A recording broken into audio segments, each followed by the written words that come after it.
Tenez-vous bien, dans cette vidéo, je m'engage sur un chemin très glissant. Oui, rien qu'avec le titre de la vidéo, vous avez compris que nous sommes là sur un défi, sur une promesse assez forte. Oui, mesdames et messieurs, dans cette vidéo, nous vous proposons une astuce pour réussir à vaincre votre trac en 30 secondes. 30 secondes pour réussir à vaincre ce trac qui peut vous paralyser, qui peut inhiber justement votre expression orale. Je sais, c'est prétentieux, c'est ambitieux, mais c'est cela la magie. Baraka, allons-y. Au fil des années, la tendance s'est confirmée. Nous sommes nombreux à éprouver justement du mal lorsqu'il s'agit de prendre la parole en public. Le trac qui se saisit de nous et qui se manifeste de différentes manières. Vous avez une idée, n'est-ce pas? Vous avez déjà vécu cela? Les pieds qui commencent par bouger tout seuls, les mains, on a l'impression de ne plus les contrôler, d'accord? On commence par transpirer même si la salle, elle est rafraîchie. Vous avez le ventre qui fait la machine à laver, la gorge qui devient sèche, ou la voix qui est nouée, les pensées qui disparaissent. Vous êtes là et vous vous demandez qu'est-ce que je fais ici? Et surtout, le cœur qui bat de plus en plus fort, qui bat la chamade et qui a l'impression de vouloir tomber dans votre ventre. Que faire à ce moment-là? Tout ce qu'on a envie de faire, c'est de livrer son message et de disparaître. C'est simplement de dire l'essentiel et de fuir, aller se réfugier quelque part à sa place ou alors se dire ouf, j'en ai fini. Et pourtant, dans cette vidéo, l'idée est de vous donner une astuce, une clé que j'utilise au quotidien depuis des années et qui fonctionne de manière extraordinaire pour vous aider à vaincre le trac. Alors, vaincre le trac, pourquoi? Parce qu'en réalité, on ne parle pas sans trac. Si vous parlez sans trac, c'est déjà mal parti. Le trac est là, il faut aller avec lui, mais il faut réussir à le vaincre. Mieux, il faut réussir à le convertir et à en faire un allié, un ami.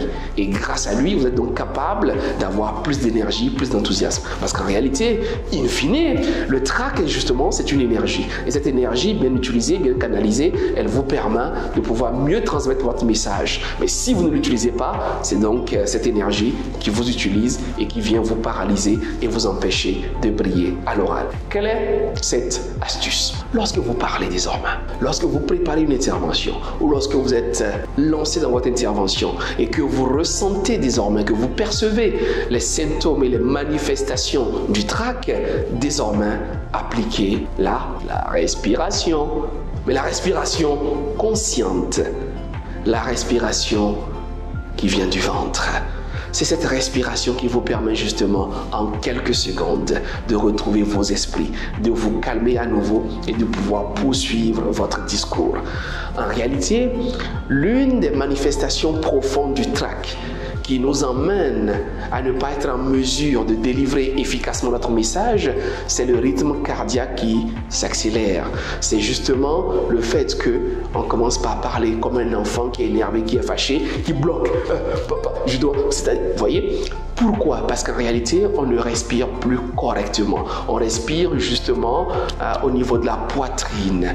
Et finalement, donc, on n'arrive pas à puiser et à libérer totalement l'axe respiratoire pour remonter, inspirer, expirer profondément de manière à se calmer, de manière à trouver justement un rythme normal, adéquat pour transmettre le fond de sa pensée.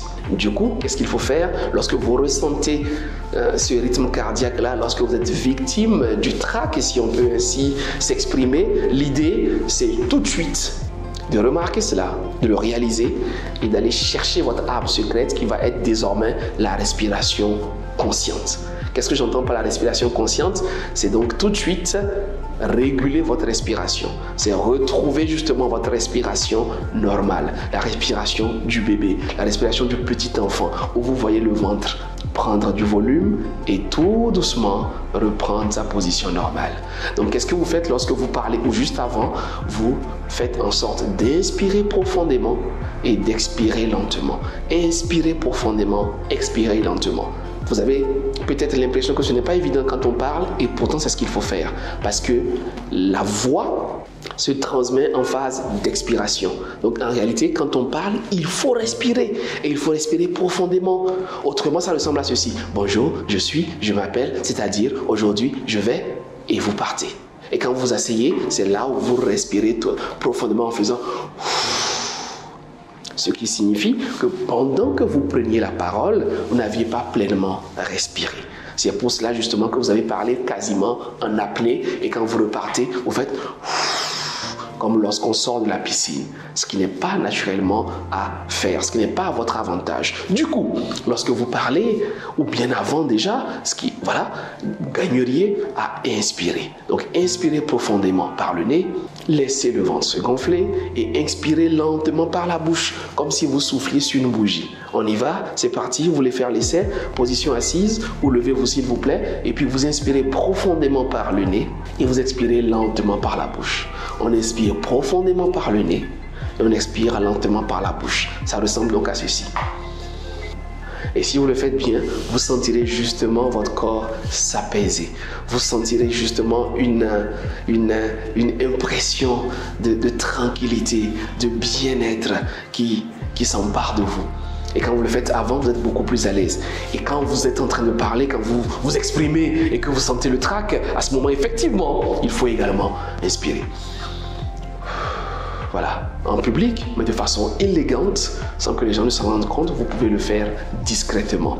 Essayez-le, et comme je vous l'ai dit, c'est ce qui moi m'aide au quotidien. Et vous verrez qu'en moins de 30 secondes, après une profonde inspiration et une belle expiration, vous commencez déjà par retrouver vos esprits et vous pouvez repartir. C'est pour cela que les silences et les pauses vous aident considérablement lorsque vous parlez. Mais cela fera certainement l'objet d'une autre vidéo. C'était Gaius Yokossi pour vous servir. J'espère que cette vidéo vous a plu. Si c'est le cas, partagez-la autour de vous. Et surtout, dites-moi en commentaire ce que vous en pensez.